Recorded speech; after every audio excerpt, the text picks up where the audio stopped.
Bueno, yo voy a hablar de Venezuela y de la Constitución del 99, pero también pretendo enmarcar la Constitución del 99 en su contexto histórico y político. La Constitución del 99 en Venezuela como la Constitución que da un salto cualitativo en la conformación de derechos sociales, y no solamente derechos sociales, sino de estructura social, civil, popular, activa, desde la perspectiva económica y desde la perspectiva social. Dicho esto, tengo que decir que es lo que conforma y compone la Constitución venezolana. Las resultas, las eficacias de la propia Constitución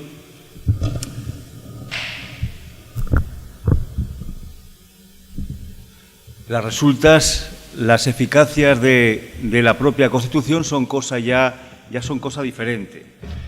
El título de este seminario reza Constitucionalización de derechos sociales, y realmente empezamos hablando de Colombia y de Venezuela, pero a lo largo de la historia ha habido constitucionalización de derechos sociales abundante, también fragmentaria, y que podemos remontarnos incluso al siglo XVIII con la Constitución jacobina de 1793, que es la primera que se atrevió a atisbar algún derecho social.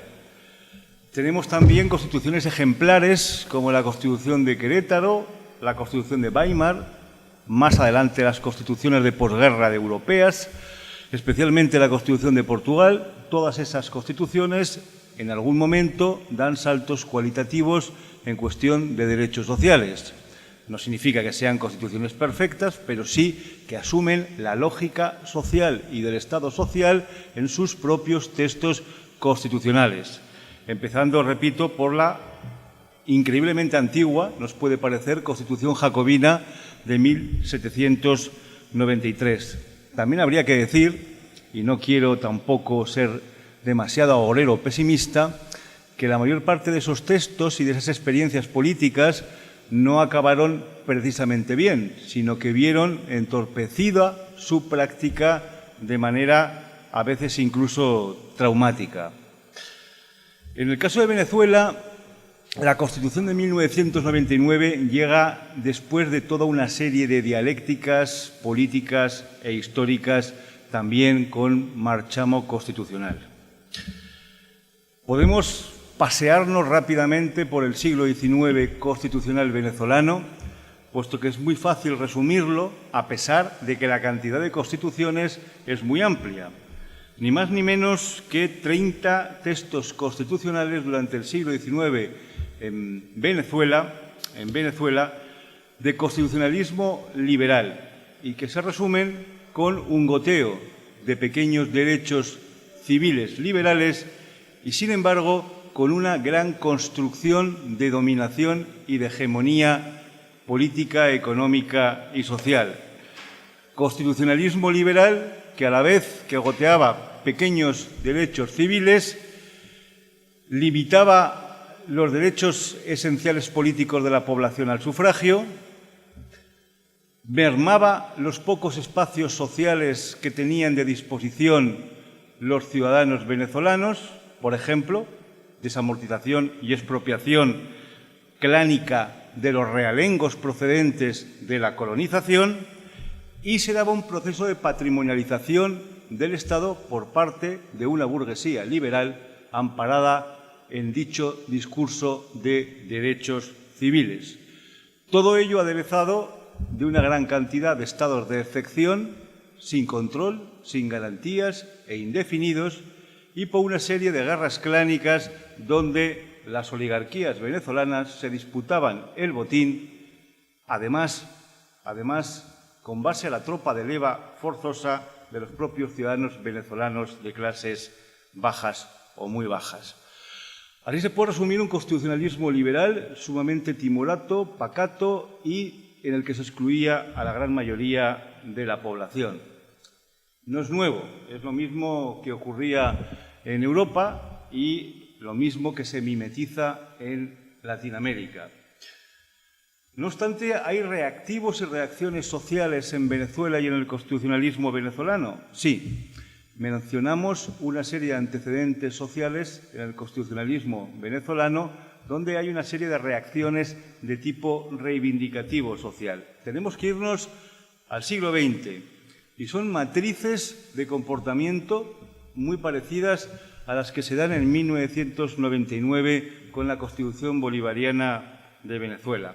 Y digo que son matrices muy semejantes porque los tres experimentos de soberanismo social, vamos a denominarlo así, de soberanismo social constitucional en Venezuela, lo protagonizan militares conectados no con un partido político, sino directamente con una adhesión popular en torno a su figura, que es lo mismo que sucede con el presidente Chávez décadas después. Pongo los tres ejemplos de soberanismo social que queda frustrado en los tres casos.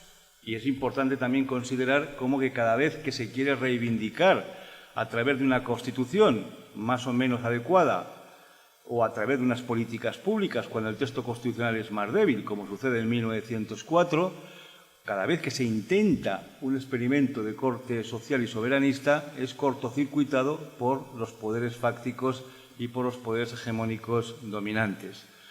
Los tres ejemplos que voy a poner. El primer ejemplo soberanista social del general Castro, 1901-1904, que además no es un ejemplo ni una casuística revolucionaria. El general Castro simplemente se encuentra con un Estado en bancarrota, precisamente por la patrimonialización que se había hecho del Estado por parte de los clanes y de las clases hegemónicas. Y, por lo tanto, lo que pretendía era hacer más llevadera las explotaciones económicas de países extranjeros como Inglaterra, como Francia, como Italia, como Alemania y como Estados Unidos en el territorio venezolano. Quería renegociar la deuda y se encontró precisamente con la frontalidad de dichos países, de dichos estados y con el golpe de Estado que acaba derrocando al general Castro cuando intenta llevar a cabo una simple política soberanista de negociación, ni siquiera de confiscación, de renegociación de una deuda y de los beneficios y plusvalías que le tocaban o que le podían tocar al Estado venezolano en función de las explotaciones extranjeras profundamente leoninas. El segundo ejemplo de soberanismo social lo tenemos con las constituciones del 36 y del 45. Hay que decir ya que las constituciones del 36 y del 45 son constituciones que tienen ya elementos, indicadores y derechos sociales. Estamos en las décadas del peronismo y del cardenismo, del general Cárdenas y del general Perón, década de los 30, década de los 40, décadas de los 50. Y quiero aquí dejar otra vez claro el recado. Fijaos si era complicado para los grupos, las facciones populares, los partidos de carácter social o socialista, tener algún tipo de participación en el poder, que todos los experimentos de este tipo, tanto en Venezuela a través de los generales que estoy mencionando, como en otros países latinoamericanos a través de los generales que acabo de nombrar, Cárdenas y Perón, se hacen vía militar. Es decir, si no es a través de la fuerza, de la impronta que puede llegar a tener en un momento dado un espacio militar, los sistemas de dominación son tan oclusivos que desde abajo, desde las bases populares, es muy complicado llevar a cabo políticas soberanistas y sociales en cualesquiera de esos países. He citado los tres ejemplos venezolanos, he citado solo dos ejemplos por ahora, pero el marco en el que se mueven ya a partir del general López Contreras en Venezuela es el cardenismo y el peronismo. México, Argentina, ejemplos también de militares que son los que facturan experimentos constitucionales y experimentos sociales soberanistas. El general López Contreras en el 46-55 intenta algo muy parecido a lo que intentó el general Castro. Unos mínimos derechos sociales, una mínima participación del Estado en la economía, unas leyes de previsión, como la Ley de Seguro Social obligatorio de 1940, una nacionalización, en definitiva, de servicios públicos bastante moderada, El resultado, golpe de Estado al general López Contreras.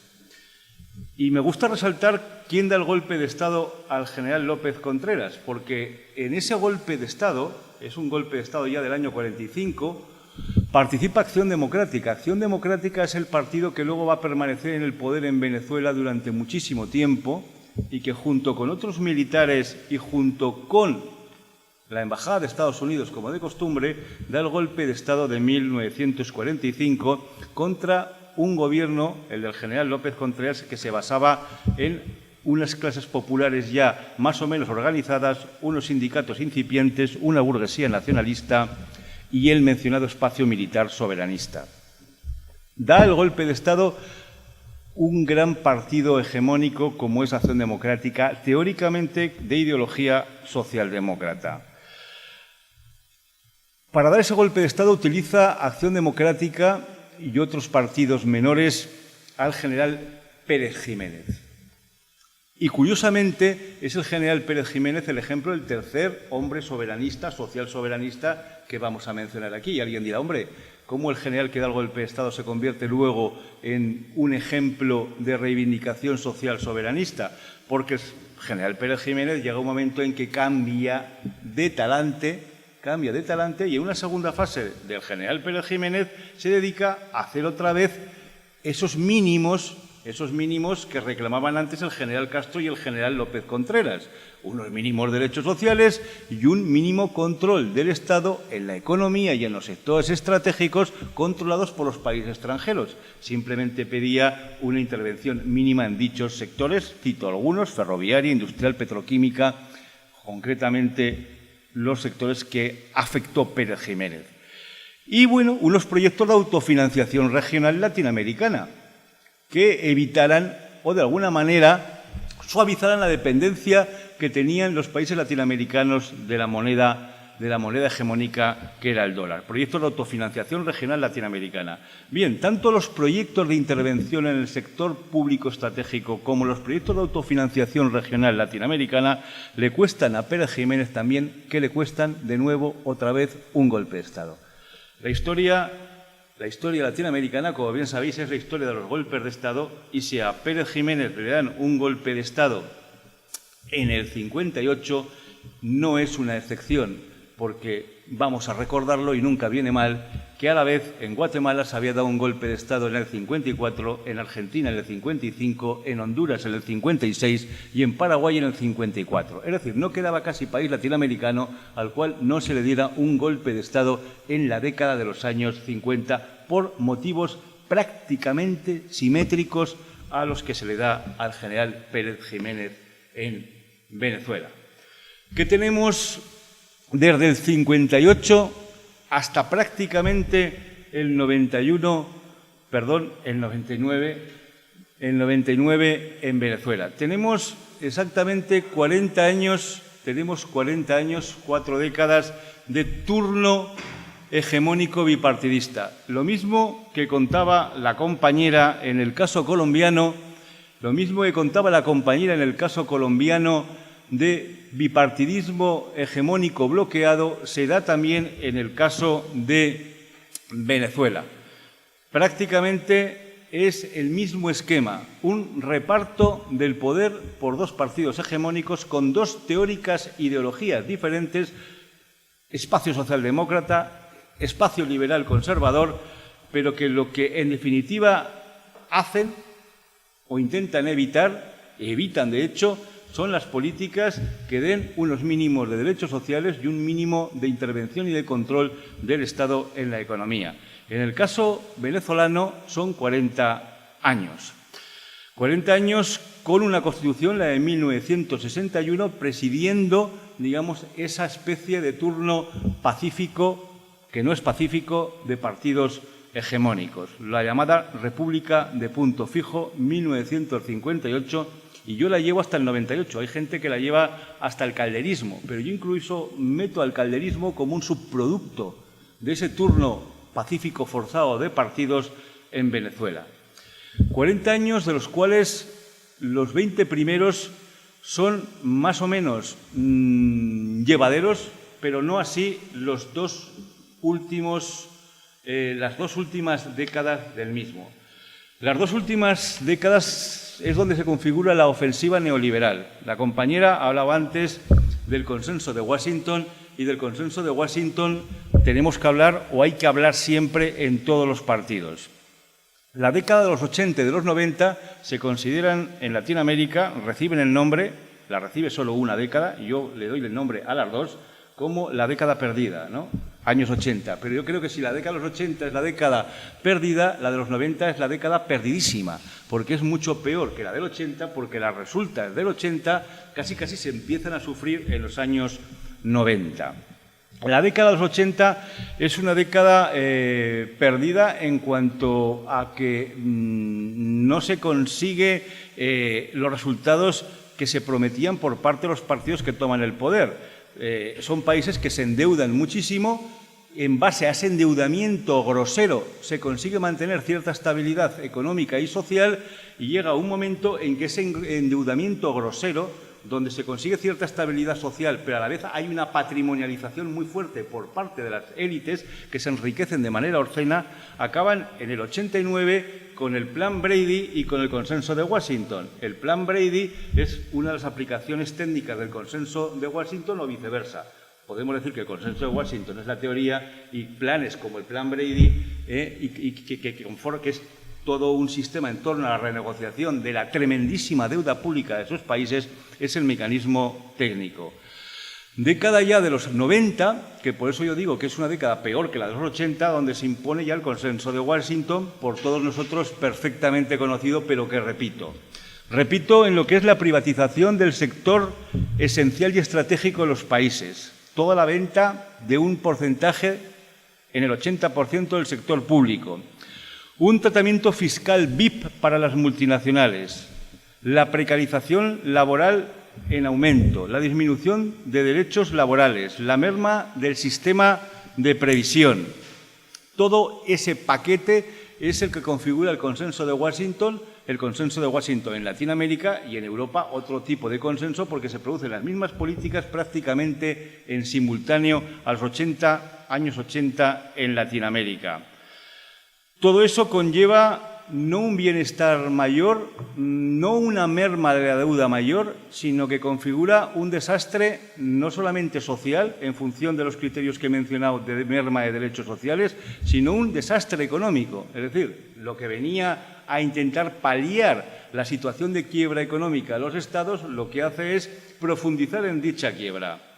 Y tenemos los datos del PNUD, donde Venezuela aumenta en 2 puntos la deuda, terminado el Plan Brady, terminada la aplicación del consenso de Washington, y el propio PNUD da 1,3 negativo a Venezuela también al término de toda esa especie de efecto dominó económico-social. La CEPAL, organismo también de referencia en Latinoamérica, en 1997 habla que la región ha aumentado a 210 millones de pobres, la desigualdad tiene un récord sustancial y la precariedad laboral alcanza también un récord junto con las tasas de desempleo. Estamos en el 97 y esas son las resultas del Plan Brady, del consenso de Washington y de las 2 décadas perdidas. Una perdida el 80 y la 90, que es peor, que yo llamo perdidísima. Estamos en el 97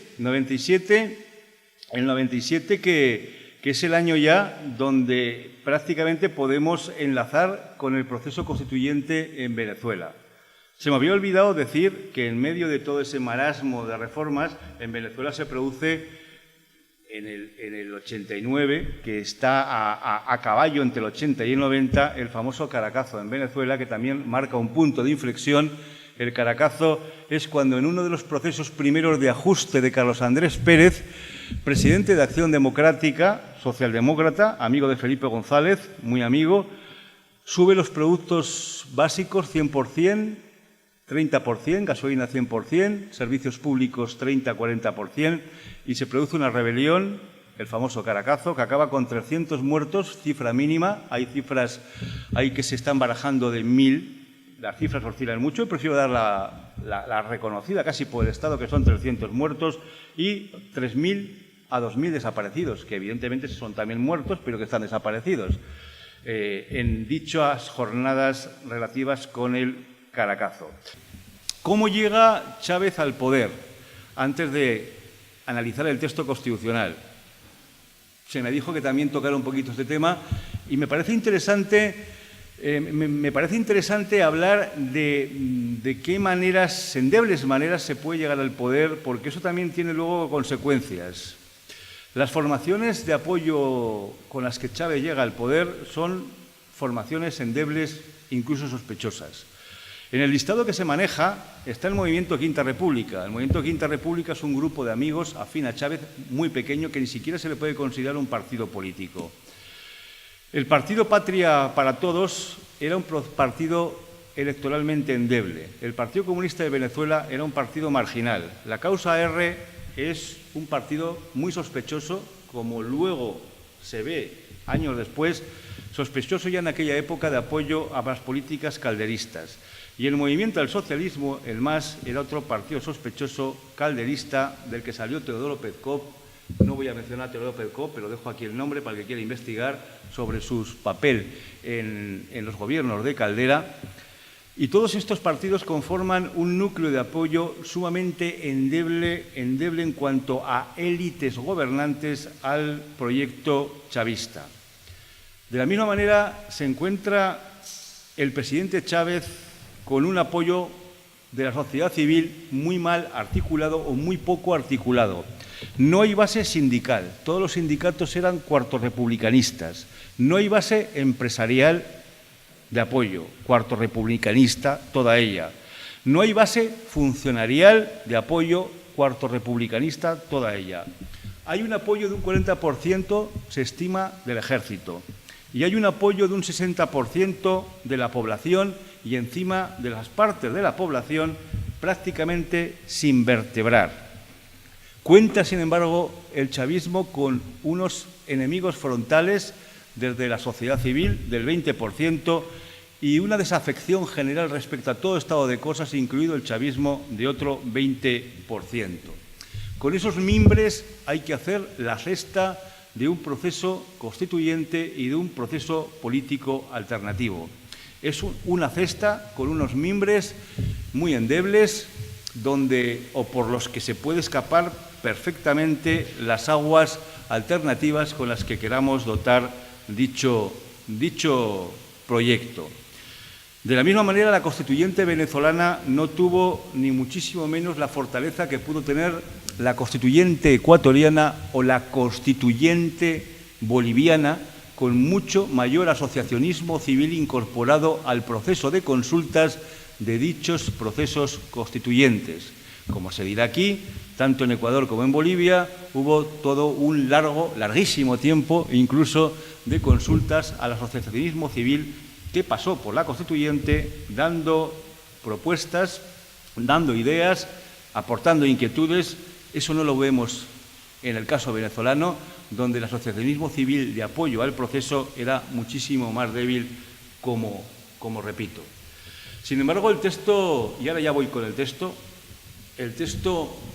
constitucional del 99 sí que supone un salto cualitativo respecto a lo que estábamos acostumbrados a ver en el constitucionalismo ordinario, tanto en el constitucionalismo liberal como en el constitucionalismo social de primera generación.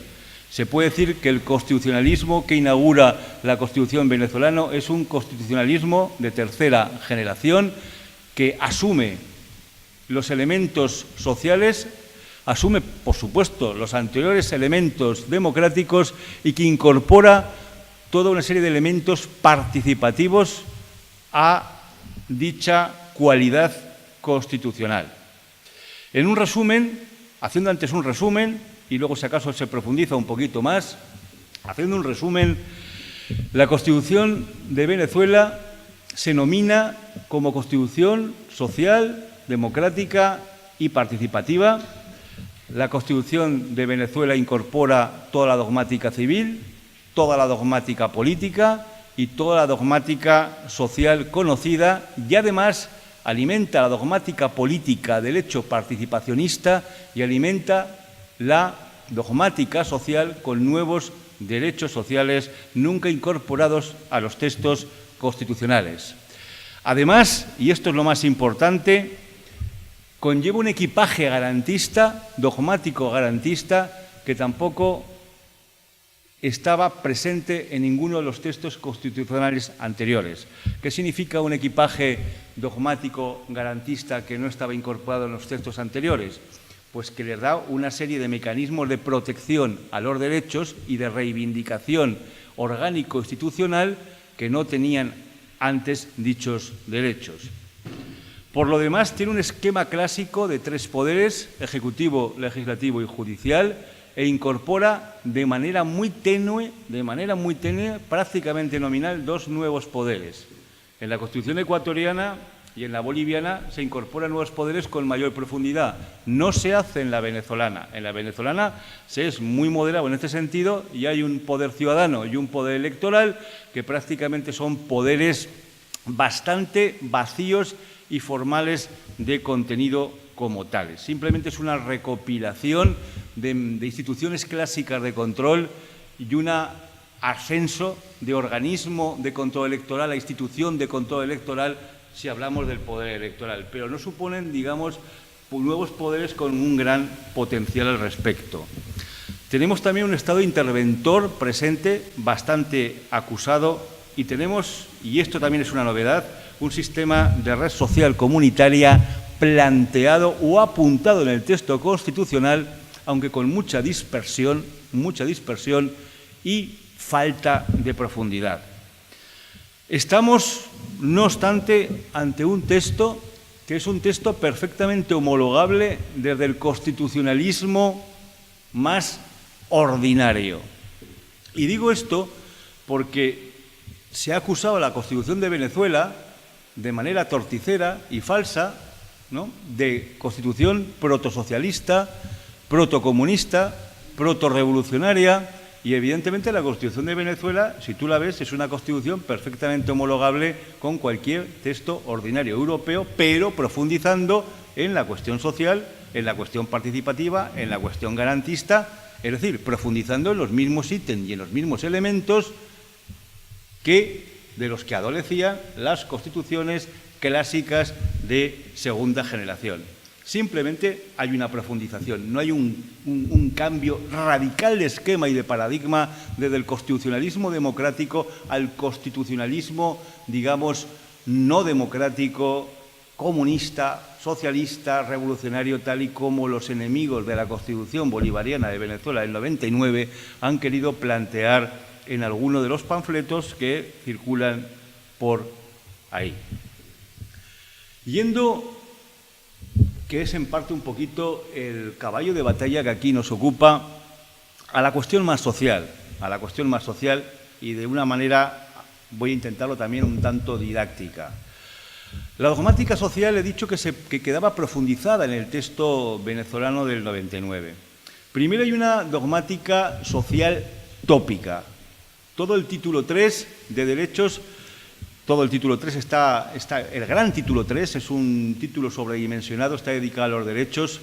Ya anticipo que todos los derechos tienen la misma jerarquía, aunque lo repetiré luego. Y en los capítulos 5, 6 y 7 vemos la dogmática social, repito, tópica. Tópica y si acaso extendida a algunos derechos más, pero derechos muy conocidos, derechos muy teorizados, derechos muy incorporados también a otros textos constitucionales. Tenemos 25 derechos sociales y tenemos todos los bloques sociales clásicos.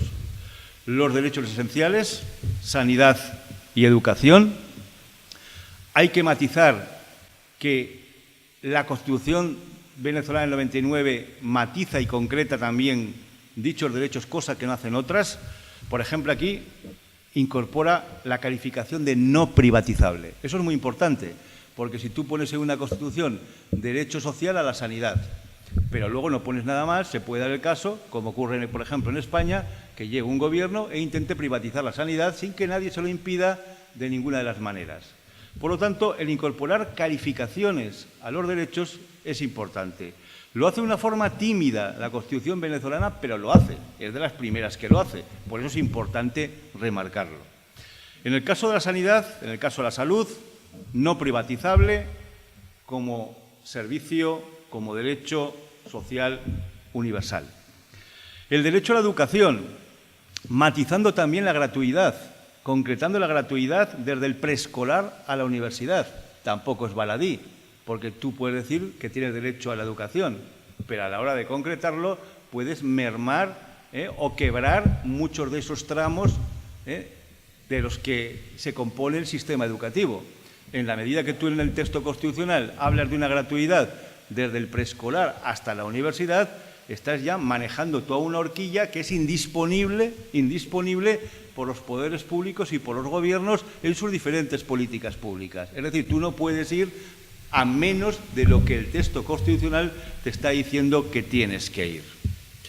Los sistemas de previsión también pasan por los sistemas de previsión, por el bloque de previsión, todos los clásicos derechos al desempleo, enfermedad, jubilación, incapacidad laboral, maternidad, orfandad. Y si alguien me dice, bueno, ¿y alguna novedad respecto a los clásicos derechos sociales? Por cierto, todos los que acabo de mencionar tampoco están incorporados en los textos, en esta cantidad, en los textos clásicos. Están algunos, sí, otros no. Aquí se incorporan todos. Pero, por ejemplo, hay una cosa muy curiosa. ¿Cómo se incorpora la pérdida de la vivienda al sistema de previsión? La vivienda, que suele ser un derecho social autónomo, se incorpora en este caso al sistema de previsión. Está en el articulado de previsión, está en el articulado 80-86 y se incorpora la pérdida de la vivienda. No el derecho a la vivienda, sino que cuando tú pierdes la vivienda, incorporas a la lógica de la previsión social esa pérdida de la vivienda. Lo que no quiere decir que la vivienda no está reconocida como derecho autónomo en 2 artículos, que también lo está. Pero es curioso cómo hay una vista atractiva desde el sistema de previsión de un derecho como el de la vivienda, valga remarcar, digamos, esta peculiaridad. Está el bloque de derechos laborales, salario suficiente, indemnización por desempleo, estabilidad laboral, vacaciones, higiene. ¿Alguna cuestión a remarcar? Más allá de que es importante tener ya todo este bloque diseccionado, bueno, más o menos diseccionado, porque es bastante desorganizadita la Constitución, todo hay que decirlo, pero básicamente diseccionado. Pues la jornada máxima de 8 horas, que se concreta en los términos concretos de las 8 horas, y la jornada máxima de 44 horas semanales, que se concreta en jornada máxima de 44 horas semanales. Y repito lo mismo que he dicho antes, no es baladí. Es importante que las constituciones se hagan más reglamentistas en los derechos sociales, porque es una manera en la que no se puedan mover las políticas públicas de los gobiernos en ese sentido. Está muy bien establecer las cláusulas de progresividad, ¿no?, en las constituciones, a veces no en las constituciones, sino que tienen que ser las tribunales o las salas de lo constitucional las que lo hagan, pero no dejan de ser cláusulas. Si tú utilizas un criterio más reglamentista, estás solucionando las cosas desde el origen sin esperar luego a la hermenéutica constitucional fabricada a posteriori. Hay también la participación en el beneficio de la empresa. Hay también el ambiente de trabajo adecuado, que no solamente es higiene en el trabajo, sino que el ambiente psicológico-social en el trabajo tiene que tener unos parámetros mínimos de dignificación del mismo. Y hay cosas más cuestionables. A mí, por lo menos, me parece cuestionable que se diga que el salario es inembargable. Bueno, todos los salarios, también el de 10.000 euros, es inembargable, ¿no? Cosa que no matiza el artículo correspondiente, pero lo digo o lo dejo aquí encima de la mesa como curiosidad. Servicios públicos, bloque de servicios públicos que no se concretan. Es un fallo en algo tan importante como los servicios públicos no concretarlos. Esto sí que hubiera sido un avance. El constitucionalismo clásico social no factura nunca servicios públicos dentro de su bloque de derechos sociales. No hay un bloque de servicios públicos generalmente en el constitucionalismo social clásico. Aquí sí que lo hay, se deja atisbar, pero no se concretan dichos servicios públicos. Se pueden interpretar en los párrafos de los artículos 113, 117 o 118. Pero, por ejemplo, a mí me gustaría que se hubieran visto energéticos, transporte, comunicaciones. Me hubiera gustado que se hubieran visto concretados. El bloque de derechos habitacionales, vivienda y hábitat, no solamente vivienda, también el hábitat. Es importante introducir el hábitat, el urbanismo, llámese hábitat, en los derechos sociales relacionados siempre con la vivienda. La vivienda no puede ir sola como derecho, sino siempre tiene que estar incorporada a un derecho, el derecho a un hábitat, a un urbanismo sostenible y sostenido. Y también los derechos asistenciales tienen un pequeño bloque en el artículo 81. Esto en cuanto a los derechos más tópicos. Y entonces la pregunta sería, bueno, ¿y hay algún bloque original? Lo que yo considero que es muy original en la Constitución venezolana son los capítulos 5, 6, 7, en los que se pueden ver los derechos económicos.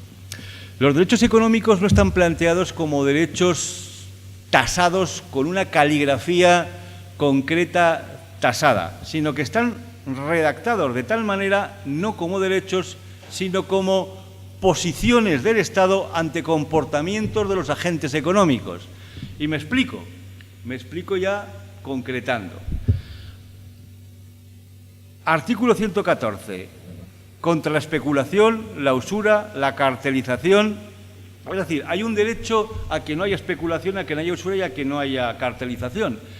No es que el Estado tenga la obligación de luchar contra eso, sino que además es un derecho, porque se asume como derecho económico, a pesar de que su redacción no es como habrá un derecho a la no especulación. No, pero al estar en un título de derechos y al estar en un capítulo de derechos, la lucha contra la especulación, contra la usura, contra la cartelización, los servicios públicos de calidad, la autogestión, la cogestión, el cooperativismo, la empresa comunitaria, la economía popular del 118, están en un capítulo introducido en el título de derechos fundamentales y en derechos económicos.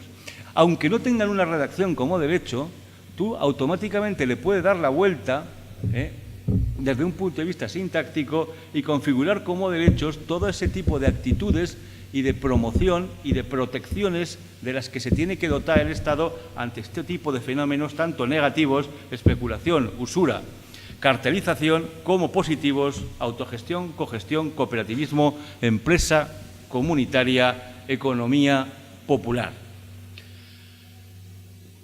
Eso en cuanto a la originalidad que para mí tiene, digamos, esa introducción de los derechos económicos dentro de lo que es un título de derechos sociales, a pesar de una redacción que podía hacernos parecer que no son derechos, porque tiene una redacción no concretada sintácticamente como derechos. Pero no, me da igual, están en un título de derechos fundamentales y están además en un capítulo de derechos económicos y, por lo tanto, nuestra obligación, la obligación del político, la obligación del jurista, la obligación del tribunal correspondiente es darle la redacción formulada como derecho.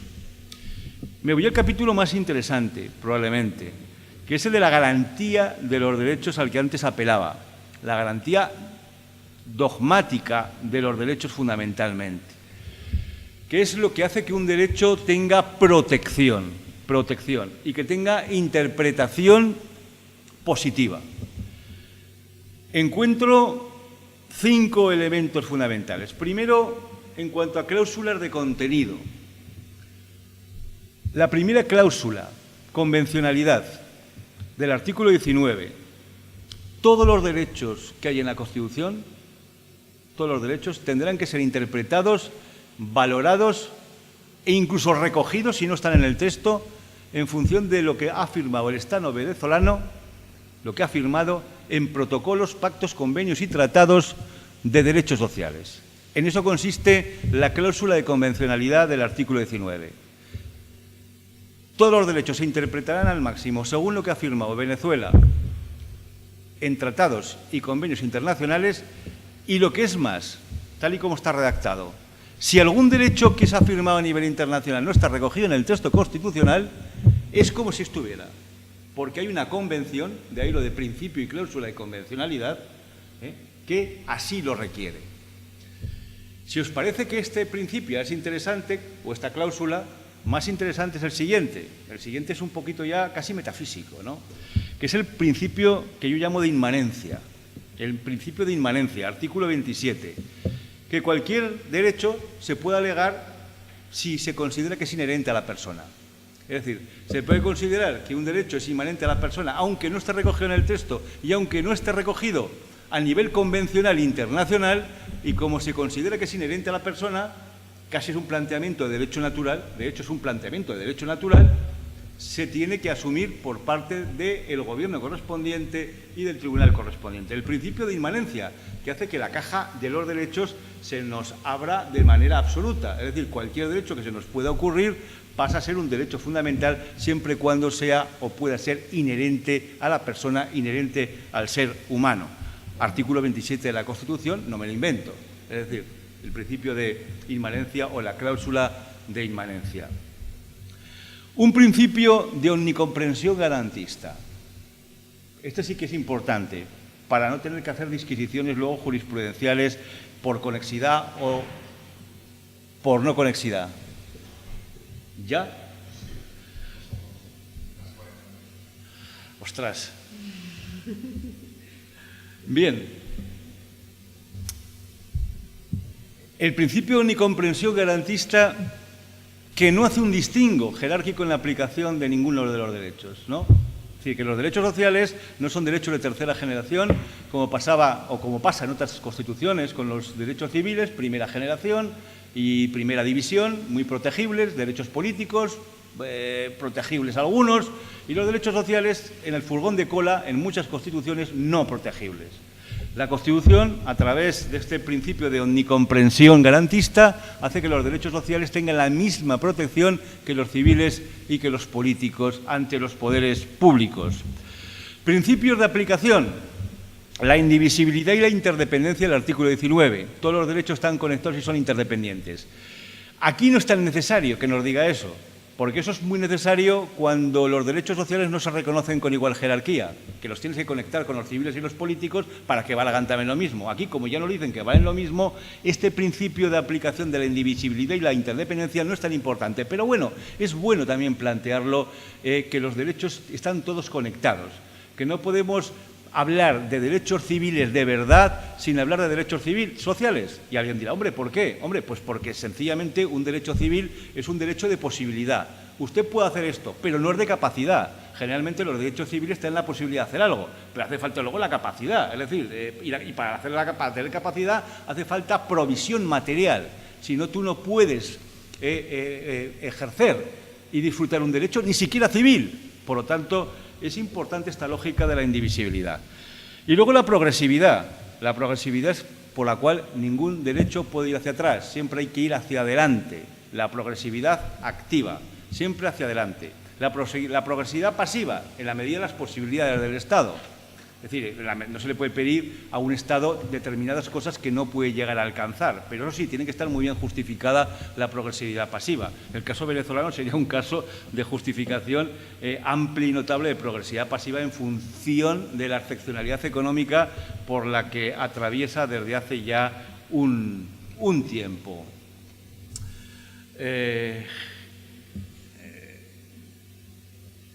Me queda, bueno, voy a terminar con el texto constitucional lo más rápidamente que pueda.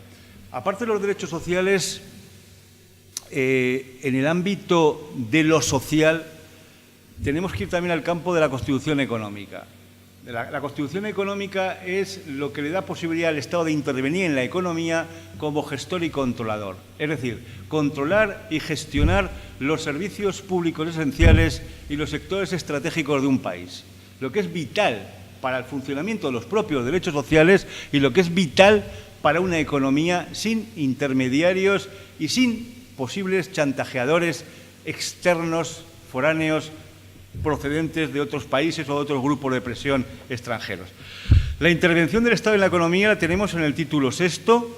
Hay una reserva de sectores estratégicos, pero es muy genérica. Yo echo en falta en la Constitución venezolana que no hay una reserva de sectores más puntual y solamente hay una reserva puntual que es la petrolífera a través de PDVSA, artículo 303, y lamentablemente no se concretan otros sectores económicos propios de los servicios públicos esenciales y estratégicos.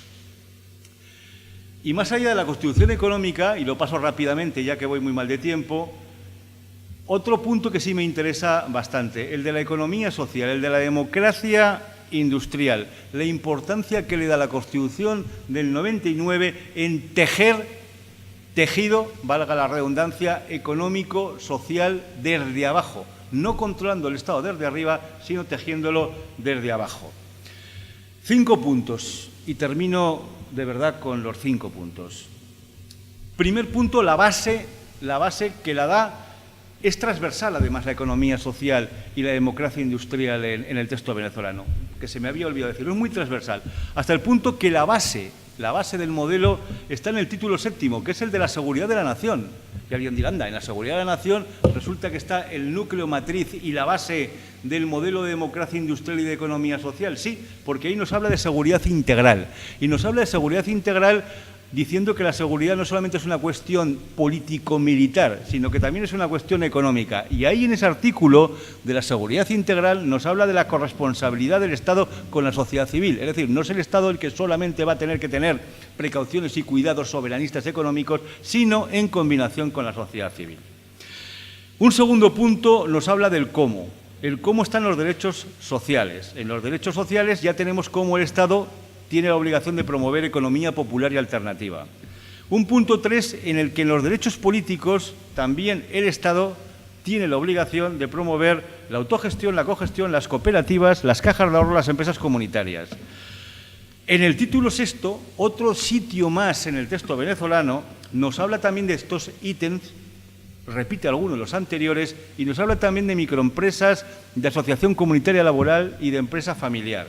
Y lo que es más importante, punto 5, la posibilidad de transferencia que se da en la Constitución venezolana desde los poderes constituidos clásicos, concretamente las regiones o estados federados en Venezuela y los municipios, hacia lo que denominan polos organizativos comunitarios. Concretamente, empresas públicas, empresas comunales, cooperativas, mutuas o nuevos sujetos de descentralización. Me parece fundamental el artículo 184. Es solamente un artículo, pero es un artículo que nos habla de la posibilidad que hay de traspasar poder económico y poder social desde poderes constituidos, como son los estados federados y los municipios, a sujetos de descentralización organizativo-comunitarios. Eso se ha hecho a través de toda la estructura comunitaria y comunal. Hay un bloque constitucional comunitario, leyes del 2010, ley del Poder Popular, ley de consejos comunales, ley de las comunas, sistema económico comunal, ley del Consejo Federal de Gobierno. Todo eso conforma un bloque constitucional comunitario que lo que hace es desarrollar el artículo 184 en la medida que son los polos organizativos comunitarios a través de los cuales se transfiere desde estados y municipios, cito casi textualmente, toda la serie de elementos económicos sociales posibles, que es toda una espita por donde tiene que configurarse un nuevo poder civil, popular, económico, social, de tejido estratégico y de servicios públicos fundamentales. Se intentó hacer eso a través de la reforma constitucional del 2007. Ya sabéis que una de las votaciones que perdió Chávez, la única votación que perdió Chávez, fue la primera reforma constitucional del 2007, donde se iban a constitucionalizar la estructura comunitaria y las misiones. Se hizo luego en el bloque legislativo del 2010. El bloque legislativo del 2010 que he mencionado antes en esas leyes que ya